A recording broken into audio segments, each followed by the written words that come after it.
Hello, this is Jason Gonzalez, and this is my submission for personal leadership. Question one, what goals have you developed for yourself in your career and or in your workplace? What motivates you to reach these goals, and what ways does your motivation differ from that of other people? The reason why I chose this question specifically is because I am the type of person to develop a lot of goals for myself, and in turn has took me to higher levels, and it shows the aspiration and the level of development I do have for myself. Uh, the simple answer for this question, there's plenty of goals I have developed for myself in my workplace, but recently I took a promotion for a chef position and I took it and I ran with it. Um, this was about a year ago, and my main goal was to take my boss's job respectfully as a regional chef. We all take promotions and all learn more things about their job for growth opportunities and to level up and become that bigger, a better person. Um, my goal was to become his protege and shadow him for his administrative role for the next few year for the next year specifically because we'll be opening a new restaurant in spring 2026. The thing that led me to have this promotion in the first place was persuasive speaking, which was found on page 129. Um, Being able to identify what I have done and the values I bring to the company and what I have done with a proven success record of, whether it's saving the company a couple of dollars on labor or creating good relationships with vendors and having that personal experience that people get when they come in and bring in a more consistent business is something that I was able to vouch for and in turn showed my credibility, which is also found on page 287. Credibility was one big thing for me coming into this specific place in this industry because I had a big history for a previous restaurant that had a very big name in downtown Seattle. So when I came into my new restaurant, Cactus, there was definitely a lot less to vouch for because all of my work had spoke for himself. Seeing how busy that the particular restaurant is and what success they found. So for me, coming from that is kind of where my credibility stands with the company, and also in ways where my passion is with research and development and culinary and developing new menus, and that all stands from this other position that my current regional chef has, which is what I strive for, and that's my current goals at this time. And then just, of course, developing my team and developing my cooks to be better leaders. Um, a way that my motivation differs from others is I'm not driven by reward power. I'm not the type of person to take a job or take a role because of the pay or because of what the company has to offer at a certain spec, but it's because I put in the excessive hours and I put in all the extra work because I feel like my job is not complete or satisfied until it is done. And with that being said, I be at work for 8 hours a day or 12 hours a day until I've reached that point where I feel like I can walk away and this run like as if I was there, the restaurant run as if I was there, then that is the point where I will, move forward and start looking at the next things. But I'm not only a professional in my industry, I'm also an expert and a chef who develops cooks and leaders to become chefs. And that's what I do.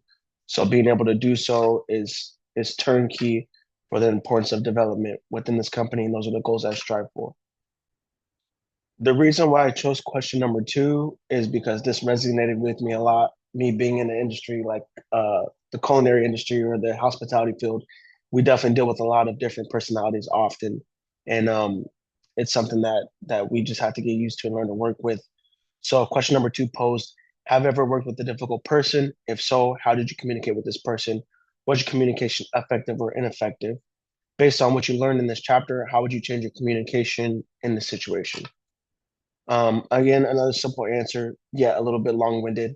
My answer for question two was yes, I have worked with many difficult people in my time as a chef, some easier than others to deal with. I found that audience analysis was most fitting for this specific situation. When it came to those who are a little bit more harder to understand and work with, making myself relatable through goals and experience was one way I found to be able to deal with this certain situation. At the time, I would always try to learn from these lower level cooks or entry level cooks, learn at least one thing to make them feel more comfortable and more vulnerable to me, and also continue to open up and allow me to teach and coach them throughout their journey with my company. Um, while doing so, I still made sure I maintain that legitimate power, which is a term found on page 252, allowing that person to understand, even if I'm in a superior role or in a higher position, that we can still coexist and learn from each other, regardless of how hard it is to communicate with that person, or regardless of what their understanding is for the industry and what they have or have not learned or done yet. My form of communication was definitely effective. It allowed me to course correct, but not have to be negatively, you know, be negatively reinforced about their mistakes. It allowed me to kind of set a presence where they understood where I was coming from and what I do as an expert and as a chef, but also allowed them to, become a little bit more easier and allow me to walk into their life and be their coach, regardless of if they've known me for a long time or not. Um, and I think trusting the process and being able to understand that even if they lack communication or they find something difficult to do, it was easier for me to do because I have dealt with a lot of these people in the past. Based off what I've learned in this chapter, I would consider using connection power other than other than audience analysis or legitimate power. And this is because with connection power, I have a group of people or a support team to vouch for me, whether that come from corporate down or come from my level cooks who have been there for 10, 12, 14 years up onwards. Them being able to see that interaction, though them being those people who are hard to communicate with, them seeing that interaction might allow them to be a little bit more vulnerable to the situation and allow me to let them in and understand what it is that we do here and allow me to be able to coach them regardless of how hard it was to speak to them or communicate. That would be what I would use to change this. If I was to change the communication used in this situation, that would be the communication I use. I have learned a lot in these in the past term, I guess I should say, but more specifically in the last two chapters, there's a lot of important information that I took away that I found valuable and continue to use in my leadership, with my professional career and also just in my personal life when it comes to talking with my kids or talking with my wife. Just continuing to grow that communication skills and understanding each other is what I found was most important. Thank you.